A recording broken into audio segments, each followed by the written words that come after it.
ஆமா. நம்ம சேனல்லயே வந்து நம்ம போட்ட வீடியோஸ்ல பார்த்தீங்கன்னா, திவாகருக்கு கல்யாணம் ஆயிடுச்சு. டைவர்ஸ் ஆயிடுச்சுன்ற மாரி இந்த மாதிரி கான்ட்ரோவர்சியும் நெறைய இருக்கு திவாகர் மேல. அதனால திவாகரோட பேக்கிரவுண்டே என்னன்னு தெரியல.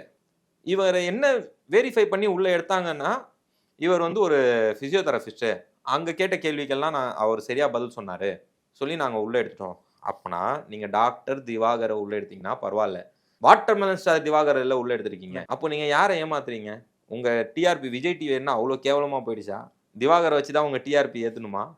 அந்த நிலையில இருக்கா உங்க விஜய் டிவி, பிக் பாஸ். அப்படிப்பட்ட ஷோவே நீங்க மூடிடலாமே தவிர, இந்த மாதிரி ஒரு கோமாளிய வச்சு உங்க டிஆர்பிய வளர்க்கிறதுன்றது ரொம்பவும் கேவலமான விஷயம். இன்னும் கூடிய சீக்கிரம் பார்த்தீங்கன்னா, பொம்பள கேஸ்ல மாட்டின்னு வெளிய வந்துருவாரு திவாகர். அப்படி நடந்தா, போய் பெண்களை சீண்டுறாருன்னு சொல்லிட்டு திவாகருக்கு முதல்ல ரெட் கார்ட குடுத்து வெளிய தொரத்திருங்க. அதுக்கு அடுத்த வாரம் வேணா கமருதீனுக்கு குடுங்க.